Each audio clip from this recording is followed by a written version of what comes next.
How did the Indiana Pacers run all the way to the 2025 NBA Finals? By playing at an uncomfortable pace, using the same rules Coach Rob Brost teaches as part of his Get Comfortable Played at an Uncomfortable Pace transition offense system. The system is based around 5 core rules. In this video, we'll break down what those rules are and how the Pacers applied them, and then how you can adapt them for your own team.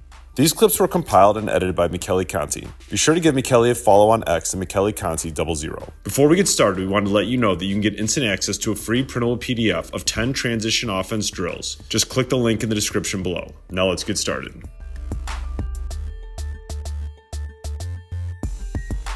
One of the questions I oftentimes get asked, well, where exactly do your players go, or what do you tell them to do in transition? Well, let me kind of cover that to get us started. So first off, we don't have the same person take it out of bounds every time. If that's a made basket, we have the person closest to the basketball gets it out as fast as possible. And again, this is just how we do it here at Bolingbrook. We've been able to have huge amounts of success playing this way. So the first concept that we use in our break is, if it's a made basket, the person closest gets the ball and gets it out, and we're off. We had too many situations when I first got here. We had our 4-man take it out all the time. Well, sometimes, and especially the way the game's going now, our 4-man would be guarding way out here. The shot would go up, it would go in, and he would have to run from here all the way, gather the ball, then run out here. We have totally dumped that.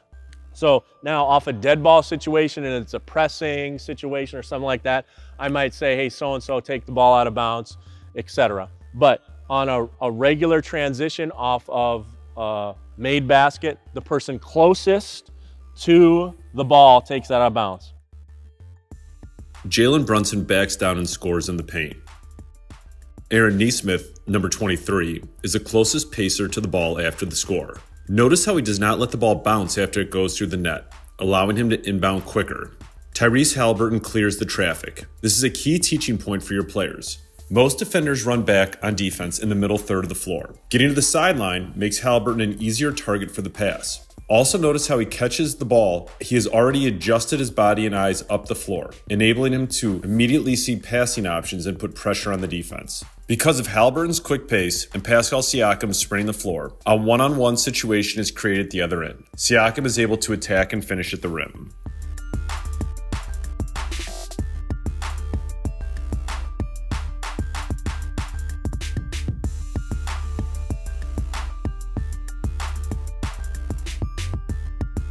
After the Thunder score, Aaron Nesmith is again the closest player to the ball. As in the first example, he gets the ball out without letting it bounce. This is something you can chart in practice. What percentage of the time are your inbounders getting the ball out without letting it bounce on the ground? Set a goal of 50% to start and then increase throughout the season. The Pacers do a great job of getting wide, then deep, allowing Halliburton to make the kick-ahead pass to Siakam. Teach your players to get wide first and then deep towards the corners. Here, Siakam is open for the long pass and attacks one-on-one and finishes in transition.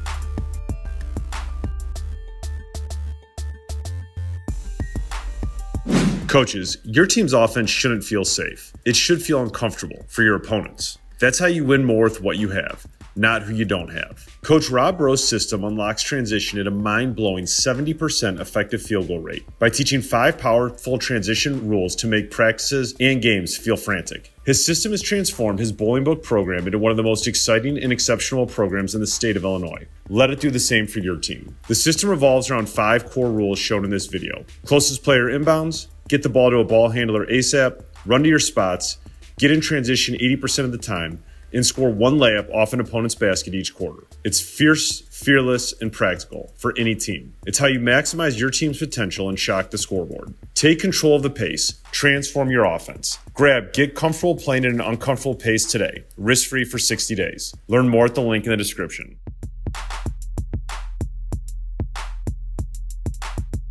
And we don't say who we want to bring the ball up the floor, especially on made baskets. We inbound it to one of our ball handlers, and we just call them one of our ball handlers. So typically we have our one guy, maybe two that we don't want handling the ball in the full, but everybody else is capable of catching, turning, and usually catching, turning, and pitching the ball ahead because of all the drills that we are constantly doing, passing the ball ahead, crossing the street, all of those things, okay?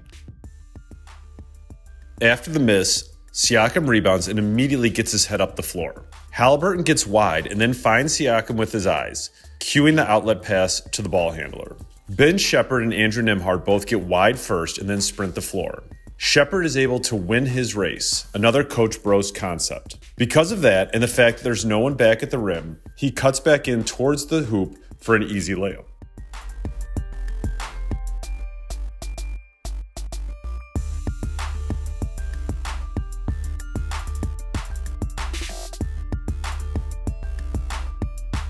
After gathering Donovan Mitchell's miss, Obi Toppin immediately looks up the floor. Tyrese Halliburton gets wide and makes himself available. Toppin makes a quick outlet to his ball handler.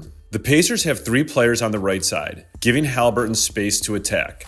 To take advantage of the fact that the Cavs are down a defender, the Pacers send 2 cutters towards the rim. This forces the Cavs defenders to make a choice between protecting the paint or the arc. Here, they protect the paint, creating space and a long closeout for Nembhard to attack.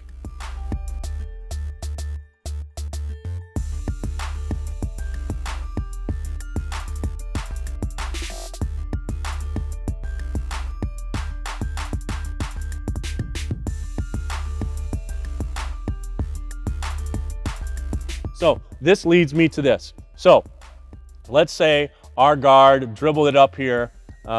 We have the guy in the corner, first one to the right, first one to the left. Our trail guy, the guy that took it out of bounds, doesn't have to be our 5 or 4 man, but typically it would be on a made basket because they're somewhere close to the basket boxing their guy out. He would be in a trail position here. So one of these sides is going to have 2 wings on it. Usually for us, it's the left side. So we'll run our point guard or our guard that's getting the outlet to the right side and then one other guy here, and then naturally 2 guys will fill opposite. So we don't have anything. We don't have a pitch ahead. We don't have across the street. We don't have anything. Now what? This is where if you are running a normal pattern offense, you could flow right into that. We like to flow into actions. So we will flow into either a dribble handoff right here, okay, followed by a high ball screen, something like that. Or we'll flow into some of the actions that I'm going to show you later on in the video. A Miami action, a Chicago action, a Spain action, for example. The great thing about this transition and playing fast is you can do this and still run whatever offense you want. Transition off misses and turnovers can be hard as spacing is often more random. Here, the Pacers gain possession and start to run wide. They have suboptimal spacing as 3 players are bunched together. They fix this by bumping the deepest player, Miles Turner in this example, to the rim. That creates a rim threat as well as great 2-side spacing on the perimeter. Here, Siakam reads that the Bucks defender is on the wrong side of Turner, allowing him to feed him for a layup.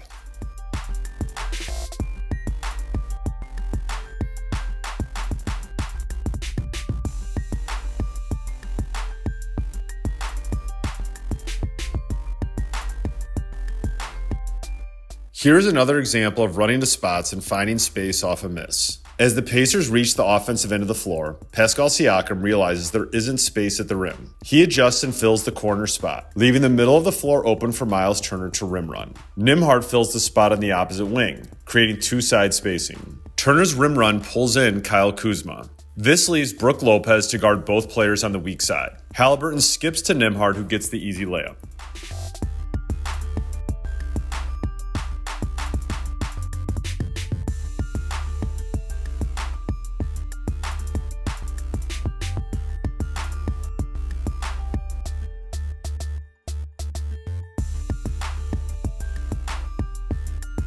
For us, we want to be in transition 80% of the time.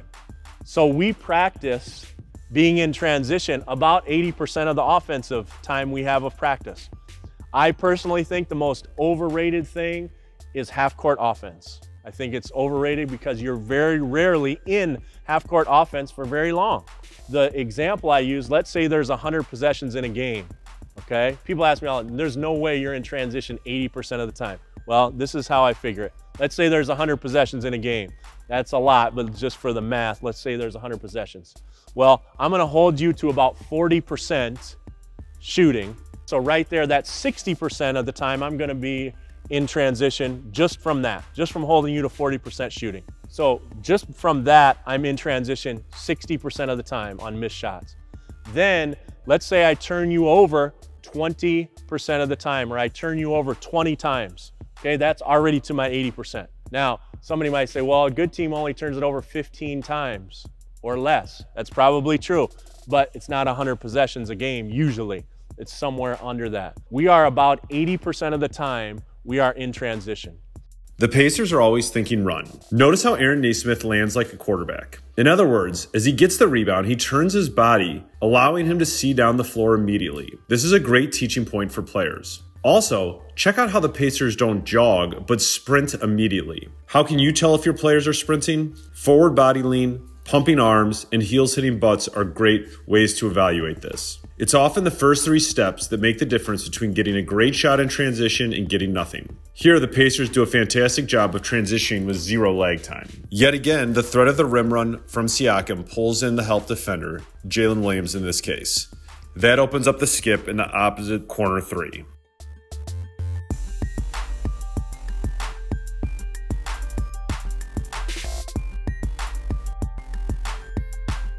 This is another example of the Pacers' instant transition to offense. Notice players sprinting and winning their races. In particular, notice Obi Toppin.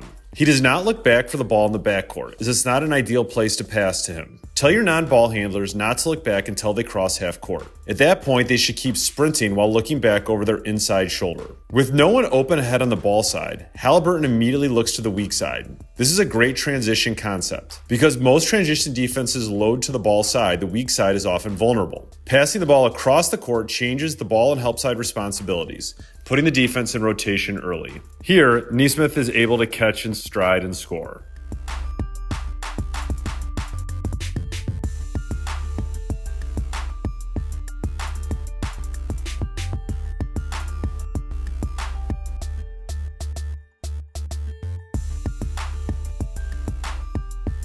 We also want to score at least 1 layup off of other teams' made baskets. So we're in transition a lot of times on opponents' made baskets because you know exactly what happens. As soon as the other team scores, they turn and they start to jog back. We don't wait for anything. The closest guy gets it, he outlets to here, and we already have a guy up here and we're gone. So 1 layup or 1 score off of made baskets per quarter. And I would say in 90 to 95% of our games, we get 1 per quarter or 4 total. Okay, and that's 8 points. And when you're playing really, really good teams, 8 points is a lot of points differential. If we can get 1 per quarter of transition baskets off of made baskets from the opponent, we're in really, really good shape. You can flow into your offense. You can flow into Chicago, Miami, or Spain actions, which we're going to show you later on in the video. Me personally, I don't ever like to say, hey, set it up. You will rarely, if ever, see one of our guys say, oh, set it up, run play 3. Okay, now will we call out some actions off a dead ball? Certainly we will. But rarely will we ever, hey, set it up, because you know who else is setting up? The defense. They're setting up too. That's why we like to race the ball up the floor on dead ball situations, because the defense isn't ready all the time. That gives you some idea about where exactly you should go, what you can flow into, and those concepts are explained in a little bit more detail later on in the video. After the Bucks score, the Pacers immediately inbound to Halliburton, who's on the run and looking up court. Halliburton recognizes that Brook Lopez is trying to guard both Pacers players. As a result, he waves Miles Turner through, creating more space and forcing Lopez to make a decision if he will guard. After trying to help on the cut, Lopez is late getting back to Aaron Nesmith, creating a mismatch on the closeout. Nesmith is able to attack and finish at the rim.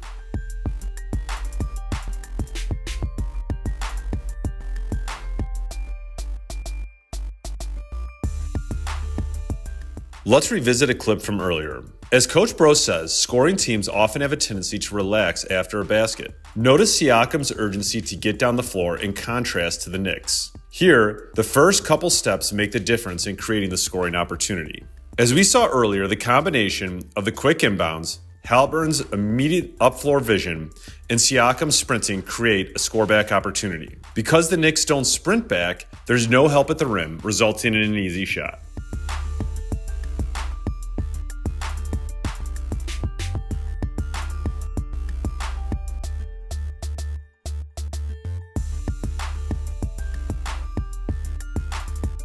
We hope you enjoy this transition offense video. If you want instant access to 10 transition offense drills, make sure to click the link in the description so you can gain access to a free PDF featuring diagrams, descriptions, and bonus tips. Make sure to click and subscribe and then click the bell button so you're the first to know when we release more new videos. Thanks for watching.